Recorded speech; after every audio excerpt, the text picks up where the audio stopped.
হায় আল্লাহ, আমার খালি মনে হয় আমি যদি কোনোদিন কোনো মন্ত্রণালয় বা কোনো দেশ পরিচালনার দায়িত্ব পেতাম, আমি জানি না আমি চেঞ্জ হবো নাকি ভবিষ্যতে, বা যদি পেতাম, জীবন দিয়ে কাজ করতাম খালি মানুষের হৃদয় জয় করার জন্য। মানুষের হৃদয় জয় করা মানে আল্লাহর হৃদয় জয় করা।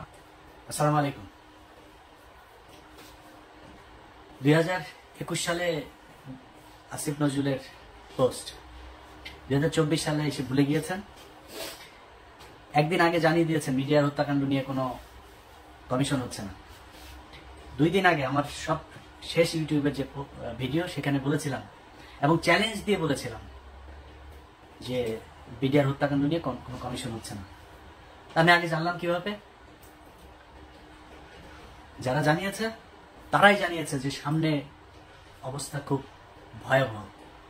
বিএনপি জামায়াত সহ অনেক লোকজন আছেন, তাদের কিছু কিছু লোকজন মুখ পুষা ফেলেন যে ইলিয়াস ভাই হইল গিয়ে আমাদের শত্রু, ইলিয়াস ভাই মনে হয় নতুন কিছু বোধহয় চায়। আমরা নতুন কিছু চাই না, আমরা এই দেশে নির্বাচিত সরকারই চাই। কিন্তু এই সরকারের কাছে আমাদের কিছু চাওয়া ছিল, সেই চাওয়াগুলো পূরণ যে হবে না সেটা কবে জানলাম? বিডিআর হত্যাকাণ্ড নিয়ে যেসব জওয়ানরা জেলখানায় আছে, আমি কল্পনাও করি নাই যে 5 তারিখের পরে প্রথম শুনানি যেটা হইল সেখানে তাদেরকে ছাড়বে না। কিন্তু ছাড়া হয় নাই। কেন ছাড়া হয় নাই?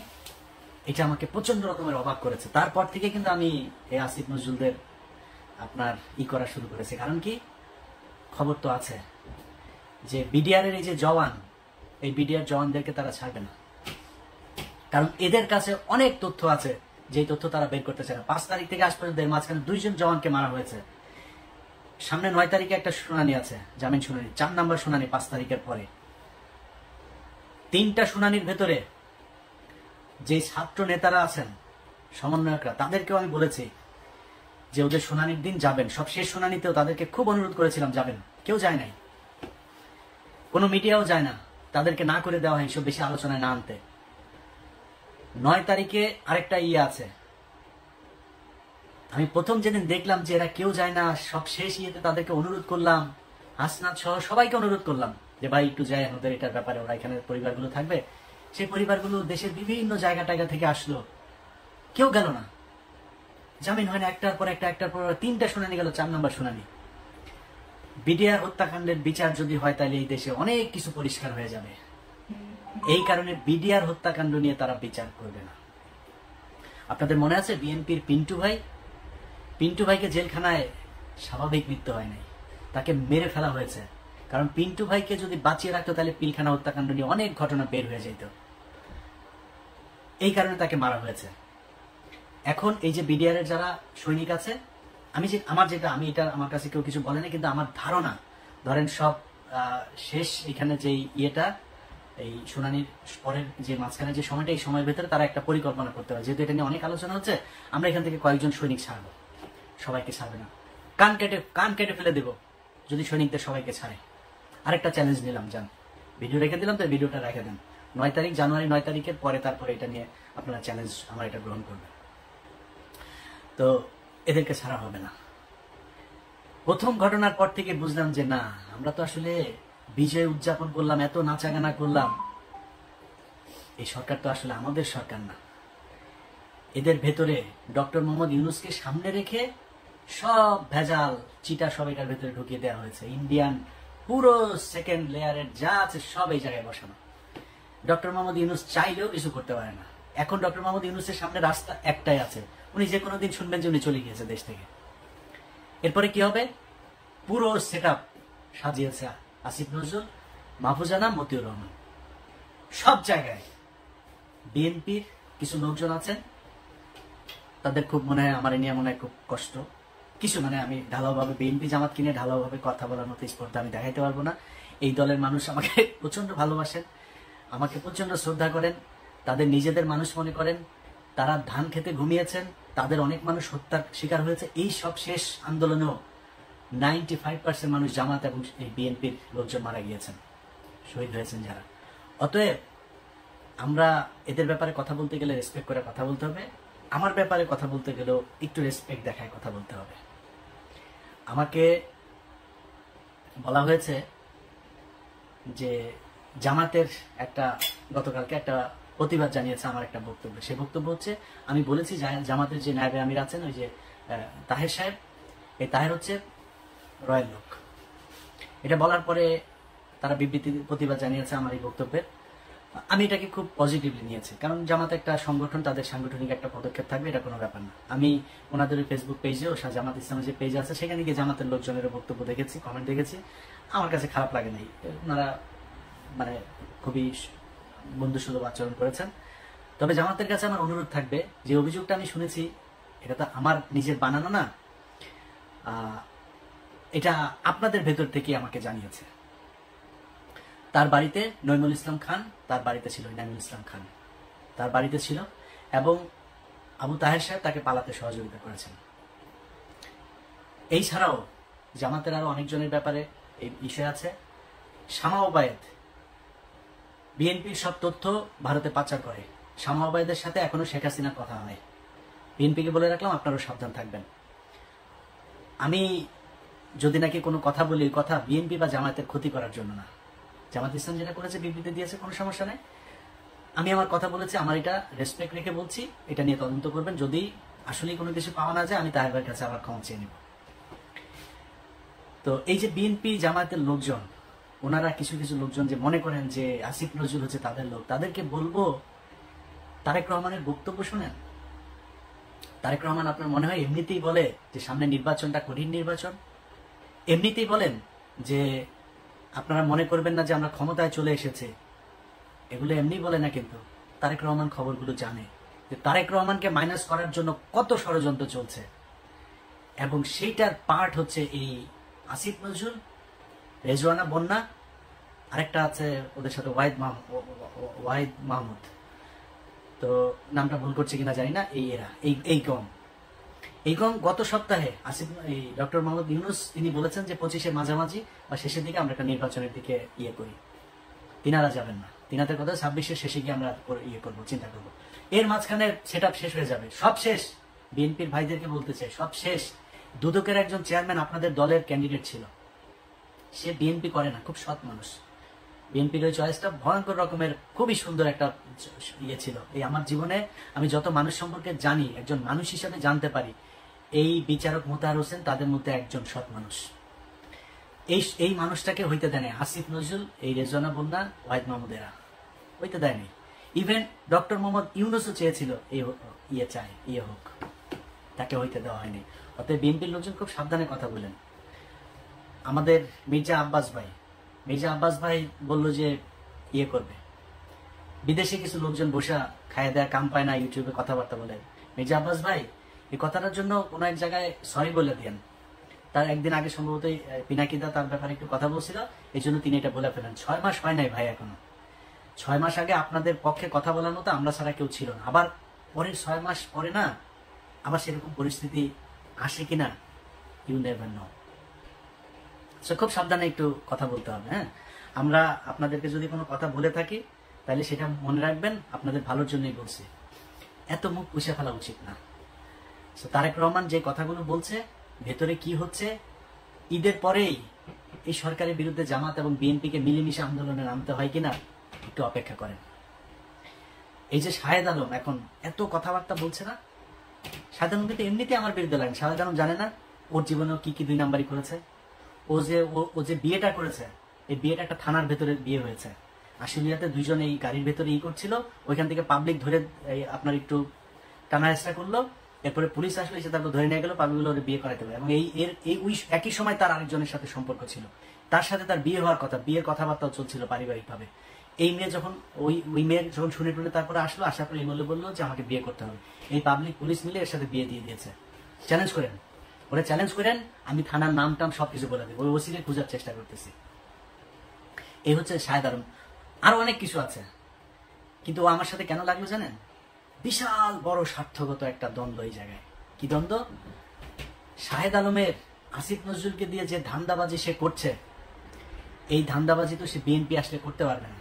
কারণ এ তো সে ভিডিও তো আমাদের কাছে আছে যে তারেক রহমান লন্ডনে থাকে, সেটা নিয়ে সে জানে না। তারেক রহমান কে সে চিনেই না। আমরা জানি একজন যিনি চেয়ারপারসন তিনি জেলে আছেন, ভারপ্রাপ্ত যিনি চেয়ারপারসন, কিংবা উনি কি মহাসচিব নাকি লন্ডনে জেলে আছেন? না, উনি এখন ভারপ্রাপ্ত চেয়ারপারসন। শাহেদ আলম চেষ্টা করছে এই সরকারকে যতদিন রাখা যায় এবং আসিফ নজরুলকে যতদিন রাখা যায়। আসিফ নজরুলের এই দেশে গিয়ে এবার ধান্দাবাজি করে আসছে কিছু, এখনো চলতেছে, এখানে বসি তদবির বাণিজ্য চলছে। আসিফ নজরুল না থাকবে, তারে না থাকলে এটা করে দিবে কে? এই কারণে কিন্তু কোটি কোটি ভাই, শত শত কোটি টাকার খেলা তো এখানে। একটারে মানে জামিন করাই দিতে পারলেই তো শত কোটি টাকা দেওয়ার লোকজন আছে, তার চেয়ে 1000 কোটি টাকা দেওয়ার লোকও আছে। এখন জেলখানায় যারা আছে এদের মধ্যে এরকম নাম ধরে আপনাদের বলতে পারবো, কয়েকজন আছে এদের 1000 কোটি টাকা দিয়ে যদি জামিন করে দেয় তারা করতে রাজি। আমার কাছেই অফার আছে। তো এই বিষয়গুলো কিন্তু এখানে হচ্ছে, যেই কারণে শাহেদ আলম এখন আমাকে নিয়ে ন্যাকেট হয়ে তারপরে নেমেছে।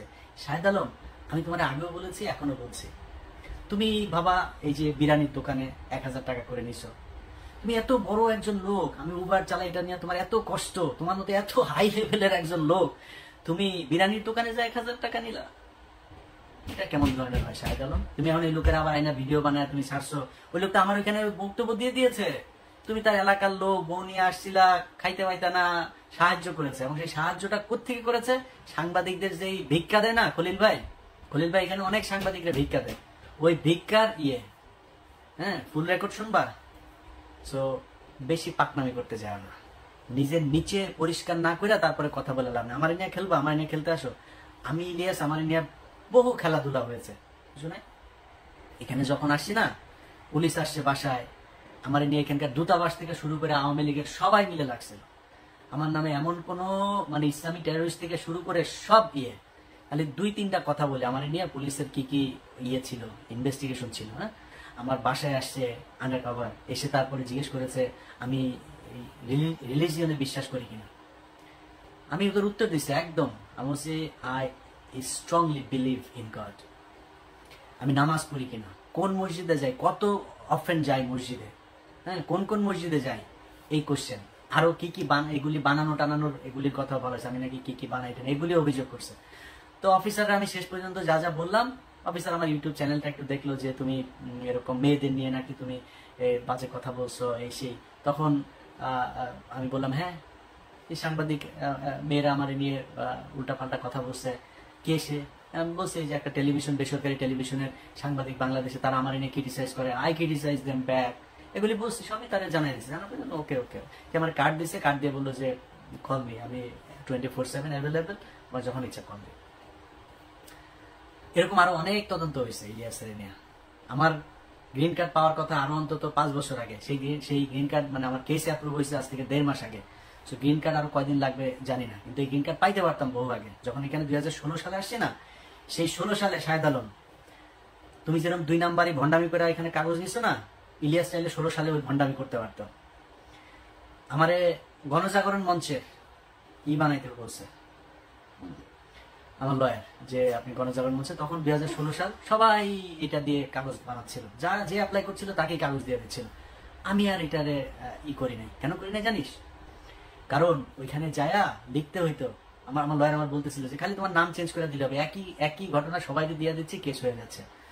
যে বাংলাদেশের ফান্ডামেন্টালিস্ট যারা আছে তারা মানুষের ধরে ধরে জবাই করছে, ওই যে অভিজিৎ হত্যাকাণ্ড হইলো তখন, এরা জবাই করছে। তারপরে গণজাগরণ মঞ্চে এরকম ইসলামিক যে ফান্ডামেন্টালিস্ট আছে, যে তারা এখানে এটার একটা টেরোরিস্ট একটা অর্গানাইজেশন হিসাবে কাজ করছে, এরকম কথাবার্তা। আমি চিন্তা করলাম যে আল্লাহ যদি আমাকে আমেরিকার কাগজ লিখে রাখেন বা আমাকে ভালো রাখেন, সেটা আমেরিকায় থাকলে হবে, বাংলাদেশে থাকলে হবে, যেখানে আল্লাহ মনে করেন ওইখানে। কিন্তু আমি এগুলি বলে আমি কোর্টে যাব, আমি ইমিগ্রেশন অফিসারের কাছে যাব, সে আমার এই লেখাটা পুরো পড়বে, পরে দেখবে যে মুসলমানরা এত খারাপ। আমি ওই রাস্তায় শাহেদ আলম যাইনি। কি বলতে চাচ্ছি সেটা তুমি খুব ভালো করে বুঝতে পারছো। অতএব ওই কাগজ আমি নেই নাই। আর এরপরে এখানে এই যে উবার চালায় খাইটাই এগুলি বলে পাবলিকলি কি বলদ বানানো যাবে? তোর বাসায় মহিলা মানুষ যে কটা আছে সব কটা প্রেগনেন্ট হয়ে যাওয়ার কথা, যেই গালি পোলাপান তোরে দিচ্ছে, আমার এই গালি দিলে জীবনে কোনোদিন ইউটিউবের সামনে আসতাম না। মানুষের সামনে যায় বলিস তুই এলি বিশাল জমিদারের নাতি, 1000 টাকা নিয়ে খলিল বিরিয়ানির থেকে খাওয়া লাগে। তুই এত বড় এক ডেভেলপার, তুই ওয়েব ডেভেলপ করিস, তুই প্রমোটার, তুই এখানে প্রমোশনের কাজ করে তারপরে 1000 টাকা তোরে সাংবাদিকদের খয়রাতির থেকে তোরে দেয়। মানুষের বুঝতে সমস্যা আছে, তুই ভিডিও দিলেই হবে, খলিল বাইরে হাতে পায়ে ধরে আরেক ভিডিও বার করলেই হবে। শাহেদ আলম সহ যারা যারা এখন কিনা এদেরকে ক্ষমতায় রাখার জন্য চেষ্টা করছে, এটা তাদের স্বার্থের কারণে, দেশের কারণে। শাহেদ আলম এই মানুষের কাছে বলে বেড়ায় তার নাকি দেশের বিশাল আকারে অবদান। এ হলো সেই ব্যক্তি 2018 সালে আওয়ামী লীগের কাছ থেকে টাকা পয়সা খেয়ে সব বিভ্রান্তিমূলক কথাবার্তা বলতো, মনে আছে? ইসকনের কাছ থেকে টাকা নিয়ে তারপরে সে এখানে বাড়ি কিনেছে 2টা। ও এমন বলে ওর বউ বলে ইঞ্জিনিয়ার, ওর বউ ইঞ্জিনিয়ার কাজ করে কি এখানে রিসেপশনিস্ট। এত বড় একটা ইঞ্জিনিয়ারকে যা রিসেপশনে বসায় রাখা হয়েছে, ওর বউয়ের টাকা দিয়ে নাকি সব এখানে 2 বাড়ি গাড়ি টাড়ি সব করেছে।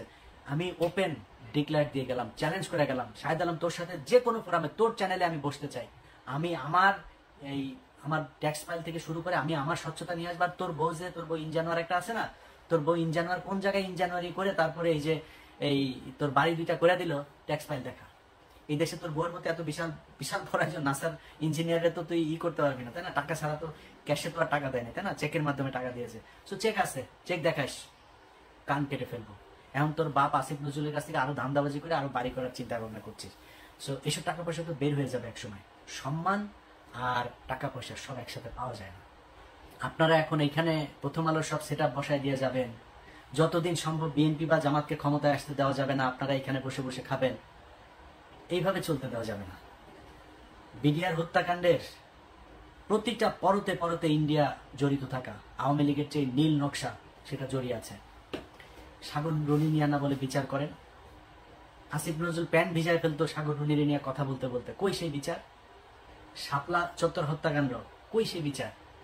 যারা গুমের শিকার তারা কই? আপনাদের সময় ডিজিটাল সিকিউরিটি অ্যাক্ট এখন পর্যন্ত 5 মাস বাতিল করা যায় না, সময় পান না সিনেমা দেখতে জানাবেন না। শামা ওবায়দকে নিয়ে হলের ভিতরে অন্ধকারে যায় বসেন, তো আমরা বুঝি না এগুলি কিছু। আপনারা সিনেমা দেখতে যাওয়ার সময় পান, ডিজিটাল সিকিউরিটি অ্যাক্ট বাতিল করার সময় পান না। এখন পর্যন্ত হাজার হাজার বিএনপি জামাতের লোকজন জেলখানায় বন্দী। গত সপ্তাহে ডান্ডা বেরি পরিয়ে জামাত শিবিরের সাবেক সভাপতিকে রাজশাহী কোর্টে তোলা হয়েছে। আমার এই ফেসবুকে সেই ছবি দিয়েছি, ভিডিও দিয়ে রেখেছি। কেন এখনো পর্যন্ত সেটার ব্যাপারে ব্যবস্থা নেওয়া যায় নাই? কিসের জন্য? আরো কত বছর সময় চান?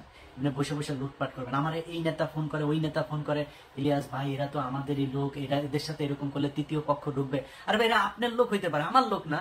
আমি তো আপনার দলের কেউ না, আমি তো বিএনপি জামাতের লোক না। বিএনপি জামাতের টাকা নিয়ে আমি কি আমার সংসার চালাই নাকি? আমি আপনার টাকায় কথা বলবো? আমি যা আমার যে সমস্যা, আমার সমস্যা ইন্ডিয়ায়, অথবা আমার ওইটা না পাইলে তো আমি মনে করবো না এই দেশ স্বাধীন হয়েছে। ওনাদের কথা হইলো বিপি নূর, ইলিয়াস ভাই দেখেন এখানে তো অনেক কিছু করা যায় নাই। আসিফ নজরুল পর্যন্ত সে আমার ফোন করে ওই একই গান, ইলিয়াস কি অবস্থা ভাই, আপনি তো বলছেন ওখানে বসে বসে এখানে তো অনেক সমস্যা ভাই, অনেক চাপ। আপনারা এত চাপ নিয়ে কাজ করতে বলছে কি আসিফ নজরুল? বিপি নূরও একই, আরো কয়েকজন রাজনীতিবিদ একই আলাপ। এদের অনেক চাপ, কাজ করতে পারে না। এত চাপ, মানুষ তো জীবন দিয়েছে এই দেশে, আবার নামবে দরকার হইলে। আপনি বলেন কি করা লাগবে, বলেন, তারা আসবে, আবারও রাস্তায় নামবে, আবারও জীবন দিবে। কোথা থেকে চাপটা আসে, কারা চাপ দেয় বলে দেন। এইভাবে চাপ মনে মনে আপনি চাপ মনে করায় তারপরে সবাই মিলেমিশে ভাগ বাটোয়ারা করে খাবেন, এই জন্য 2000 মানুষ জীবন দেয়নি। অতএব যারা মনে করেন যে আসিফ নজরুল তাদের তৃতীয় পক্ষ সারা অন্য কিছু, আসিফ নজরুল রায় তৃতীয় পক্ষ। তারাই আপনাদেরকে বিএনপি এবং জামায়াতকে মাইনাস করার জন্য আপনারা মনে করছেন বিএনপির কিছু লোকজনের এই সুবিধা, কি সুবিধা দিয়েছে? গরুর হাট, মাঠ আর ঘাট, এগুলো আপনারা এখন দখল করে খাচ্ছেন, তাই না? তো এটা খেয়েই খুশি। আর কিছু মামলা বাণিজ্য, তদবির বাণিজ্য টাণিজ্য হচ্ছে ওই জায়গায়, এইসবই 2 নাম্বারই কিছু কাজ, আর কিছু জায়গায় চাঁদাবাজিও হচ্ছে। এগুলো করে বিএনপি জামাত খুশি। কিন্তু এইটা চিন্তা করেন নাই যে আপনাদেরকে দিয়ে এগুলো করিয়ে তারপরে তারা সারা দেশে বোঝানোর চেষ্টা করছে বিএনপি বিশাল চাঁদাবাজ একটা দল, জামাত ইসলাম বিশাল চাঁদাবাজ একটা দল, এরা হচ্ছে গিয়ে এই আওয়ামী লীগের লোকজনকে তারা দিচ্ছে। এই মিডিয়া, সেই মিডিয়া যারা কিনা আপনাদের কথা বলেন, আপনাদের নাম তারেক রহমানের বক্তব্য চালায় না এরা। তারেক রহমানের নাম বলার আগে তাকে খাম্বা টাম্বা এগুলো বলে কথা বলতো, মনে নাই? এই মিডিয়া সেই মিডিয়া একটাও চেঞ্জ করে নাই, সব ওই জায়গাতেই আছে, শুধু সময়ের অপেক্ষায় আছে। সব সেটআপ ঠিক হইলে এই যে চিন্তা করছেন না, সবকিছু চেঞ্জ হয়ে যাবে। এই যে গোয়েন্দা সংস্থা, আপনার কি মনে হয়? মানব জমিন নিউজ করেছে, দেখেছেন গত পরশুদিন কি বলেছে তারা? যে ভারতের পররাষ্ট্র সচিব বাংলাদেশে এসে 1 ঘন্টা কোনো হিসাব ছিল না। এই 1 ঘন্টা তিনি কোথায় ছিলেন? সে 1 ঘন্টা মানব জমিন বলেছে সে সেনাপ্রধানের সাথে ছিল। কেন? ডক্টর ইউনূসকে বাইপাস করে সেনাপ্রধানের সাথে পররাষ্ট্র সচিবের এই বৈঠক কে করিয়ে দিয়েছে? এটা খুঁজে বের করতে হবে। যারা মনে করছেন তৃতীয় পক্ষ, দিন যত যাবে তত বিএনপি এবং জামায়াতের জন্য এই দেশ কঠিন হয়ে দাঁড়াবে। যারা মনে করেন যে না, ওদেরকে আরো সময় দেওয়া উচিত, এই ইলিয়াস ভাই এখন এত এইসব নিয়ে কথা বলার দরকার নাই। আচ্ছা ধরেন দুর্নীতি দমন কমিশন সব শেষ, যেটা বিএনপি চেয়েছিল একজনকে বসাইতে, বসতে দেয়নি। পুলিশের ভেতর আপনি দেখেন ডিএমপি কমিশনার, আইজিপি, কেন বাইরে থেকে আনতে হবে কেন? পুলিশের ভেতরে ডেডিকেটেড ছিল না, ডিপ্রাইভড অফিসার ছিল না, যারা কিনা মনে করেন যে একজন এসপি আছে, ডিআইজি আছে, তারা কি প্রমোশন দিয়ে উঠানো যেত না? বাইরে থেকে কেন আনতে হইলো? যারা কিনা প্রথম আলোতে কলাম লিখতো, কেন এছাড়া কেউ ছিল না? বিষয়টা খুব পরিষ্কার ভাবে সাদা চোখে দেখতে হবে যে আসিফ নজরুল হঠাৎ করে 3 তারিখে বিশাল আকারে রাস্তায় নেমে একদম ছাত্রদের সাথে হাতে হাত দিয়ে তারপর রাস্তায় নেমে গেল, এই ফারুকি টারুকি এরা হঠাৎ করে রাস্তায় চলে আসলো। কোনো কিছুই এমনিতে হয় নাই। এগুলো সবগুলোর পেছনে কারণ আছে। এরা কেন এসেছে, কেন এদের সাথে মিলেছে, কিভাবে এরা সরকারে চলে আসলো, কিভাবে উপদেষ্টা হয়ে যাচ্ছে, এগুলো সব হিসেব মেলাইতে হবে। সো বিএনপির যেসব নেতারা আপনার ওই সময় মতো গিয়ে তারপরে আপনাদের সামনে বলবে যে হায় হায় কি করলো, ইলিয়াস আগে যা বলেছিল সেটাই তো ঠিক হইলো, তাদের কিন্তু সমস্যা হবে না। সমস্যা হবে কার জানেন? সমস্যা হবে খালেদা জিয়ার, সমস্যা হবে তারেক রহমানের, সমস্যা হবে আপনারা যারা ধান খেতে কিছুদিন আগে ঘুমাইতেন তাদের। একই রকম জামাতের নেতাদের উপরে আবারও চরম, এই যে ডাক্তার শফিকুর রহমান থেকে শুরু করে ডাক্তার শফিকুল ইসলাম মাসুদ, যারা যারা আছে, কি টর্চার, কি নির্যাতন এদেরকে সহ্য করতে। এখন পর্যন্ত এটিএম আজহার ভাই কেন জেলখানায়, গোলাম পারোয়ার কি কষ্ট সহ্য করেছে, মানে জামিন হয়েছে, জামিন হওয়ার পরে আবার ঢুকিয়ে রেখেছে, পুরো সময়টাই জেলখানায়। কিন্তু কিছু নেতা যাদেরকে নিয়ে আমরা কথা বলি, তাহের মিয়ার তো কিছু হয় নাই, তাহের মিয়ার খুব বেশি কষ্ট সহ্য করা লাগে না। এগুলো একটু হিসাব মেলাইতে হবে যে কাদের সাথে এদেরই ছিল। ডক্টর আসিফ নজরুল ঢাকা বিশ্ববিদ্যালয়ের মতো জায়গায় থাকে, ছাত্রলীগ গিয়েও তারা একদিন একটা গুতা দেয়নি। কারা তাদেরকে মেসেজ দিয়ে রেখেছে যে আসিফ নজরুলকে কিছু বলা যাবে না, একদিন জেলখানায় যাইতে হইলো না, এত বড় বড় কথাবার্তা বলেও। আমি এটা নিয়ে ঘাটাঘাটি করতে চাই না।